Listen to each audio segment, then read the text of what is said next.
नमस्कार। आज हम बात करेंगे भारत के सबसे बड़े काउंटर टेररिज्म ऑपरेशंस में से एक की। नाम था ऑपरेशन ऑक्टोपस। तो चलिए स्रोत सामग्री के आधार पर इसकी प्लानिंग और एग्जीक्यूशन की पूरी कहानी को समझते हैं। आइए इसमें गहराई से उतरते हैं। तो कहानी की शुरुआत होती है इस तारीख से, 27 सितंबर 2022। इस तारीख को याद रखना बहुत ज़रूरी है क्योंकि इसी दिन एक बड़े ऑपरेशन का दूसरा और कह सकते हैं कि अंतिम चरण शुरू हुआ था। जगह थी नई दिल्ली का शाहीन बाग इलाका और वक्त सुबह के ठीक 3 बजे। जरा सोचिए, सड़कों पर एकदम सन्नाटा पसरा हुआ था और गलियों में घना अंधेरा था। और रात के उसी सन्नाटे को तोड़ती है एक दरवाजे पर हुई दस्तक। घर के मालिक ने जैसे ही दरवाजा खोला, सामने दिल्ली पुलिस के कमांडो खड़े थे। इससे पहले कि वो कुछ समझ पाते, उन्हें पकड़कर गाड़ी में बिठा दिया गया। पर यह कोई अकेली घटना नहीं थी। ये तो एक बहुत ही सुनियोजित एक्शन का हिस्सा थी। जी हाँ, ये कार्रवाई थी ऑपरेशन ऑक्टोपस के दूसरे फेज का हिस्सा। लेकिन यहाँ सबसे बड़ा सवाल ये है कि आखिर इतने बड़े पैमाने पर इस ऑपरेशन की जरूरत पड़ी ही क्यों? क्या वजह थी? तो इसका कारण जानने के लिए हमें कहानी में थोड़ा पीछे जाना होगा। तो चलिए कहानी की शुरुआत में चलते हैं, यानी 2 महीने पहले जुलाई 2022 में। यहीं से उन घटनाओं की शुरुआत हुई थी जिनकी वजह से ये इतना बड़ा ऑपरेशन लॉन्च किया गया। ये सब शुरू हुआ 11 जुलाई को एक ऐसी घटना से जो ऊपर से देखने में बहुत मामूली लग रही थी। प्रधानमंत्री मोदी के पटना दौरे से ठीक एक दिन पहले पुलिस एक भड़काऊ व्हाट्सएप मैसेज की जांच कर रही थी और ये जांच उन्हें पटना के फुलवारी शरीफ में अहमद पैलेस नाम की एक इमारत तक ले गई, जहां एक बहुत बड़ी साजिश सामने आने वाली थी। अहमद पैलेस के अंदर अधिकारियों को जो कुछ मिला वो वाकई में चौंकाने वाला था। वहां प्रतिबंधित संगठन सिमी का एक पूर्व सदस्य था, एक रिटायर्ड पुलिस अफसर भी मौजूद था, और तो और कुछ नौजवानों को हथियार चलाने की ट्रेनिंग दी जा रही थी। लेकिन सबसे खतरनाक बात यह थी कि वहां प्रधानमंत्री के काफिले पर हमले की साजिश रची जा रही थी, और इसका सबूत था एक दस्तावेज। और उस 7 पन्नों के दस्तावेज का टाइटल था India 2047 towards rule of Islam in India. स्रोत के मुताबिक ये दस्तावेज एक बहुत ही लंबी और कट्टरपंथी योजना का सबूत था। एक ऐसा एजेंडा जिसमें 2047 तक भारत को एक इस्लामिक राष्ट्र बनाने का जिक्र था। तो जैसे ही इस साजिश का पर्दाफाश हुआ, भारत का पूरा सुरक्षा तंत्र, खासकर national security adviser Ajit Doval, हरकत में आ गए और यहीं से एक बहुत बड़ी, एक बहुस्तरीय कार्रवाई की नींव रखी गई। इस पूरे ऑपरेशन का निशाना था पॉपुलर फ्रंट ऑफ इंडिया यानी पीएफआई।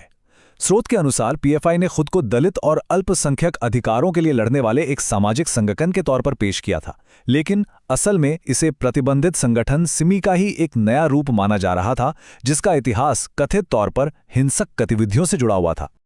तो सवाल यह था कि संगठन से निपटा कैसे जाए। इसके लिए अजीत डोभाल ने एक 4 हिस्सों वाली रणनीति तैयार की। पहला, पीएफआई को सामाजिक तौर पर अलग थलग करना, यानी उसे मुख्य धारा के मुस्लिम समुदाय से काटना। दूसरा, पीएफआई के हर एक लीडर की पूरी डिटेल में खुफिया जानकारी इकट्ठा करना। तीसरा, इस मिशन के लिए सिर्फ भरोसेमंद अफसरों की एक सीक्रेट टीम बनाना।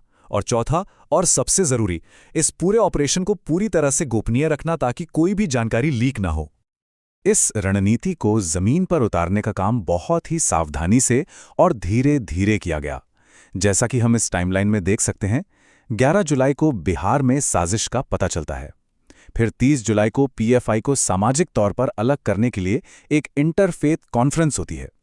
4 अगस्त को गृह मंत्री कर्नाटक में एक गुप्त बैठक करते हैं और 2 सितंबर को खुद एनएसए डोभाल केरल और मुंबई में सीक्रेट मीटिंग्स करते हैं।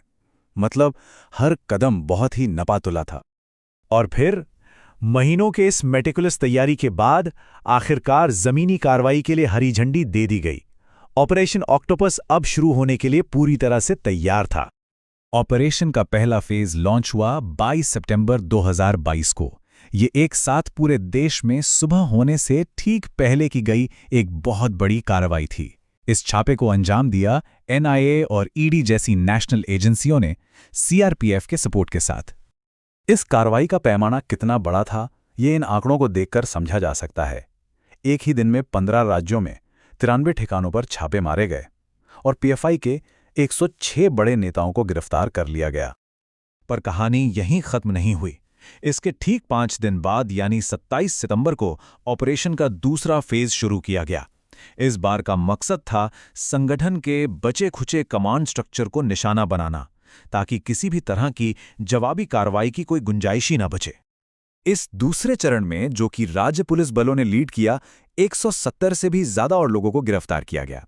इसके साथ ही जमीन पर संगठन का जो भी बचा खुचा नेतृत्व था, वो भी पूरी तरह से खत्म हो गया। तो अब जब जमीनी कार्रवाई पूरी हो चुकी थी, तो वक्त आ गया था इस ऑपरेशन को उसके अंतिम और निर्णायक मोड़ तक ले जाने का, यानी पीएफआई के खिलाफ आखिरी कानूनी कार्रवाई का।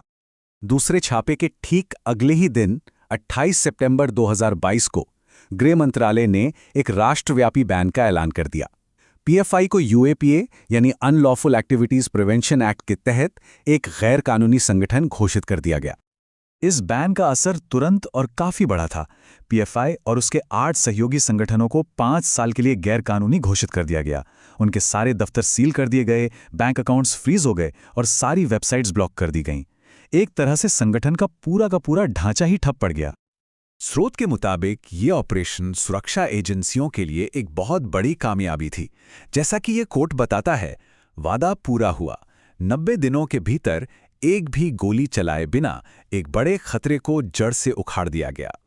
और ये पूरी कहानी हमें एक बहुत ही अहम सवाल के साथ छोड़ जाती है। आखिर इतने बड़े पैमाने पर इतने गुप्त सुरक्षा अभियानों की योजना कैसे बनती है और उन्हें पूरी गोपनीयता बनाए रखते हुए अंजाम कैसे दिया जाता है? ये वाकई में राष्ट्रीय सुरक्षा और खुफिया तंत्र की जटिलताओं पर सोचने वाला एक सवाल है।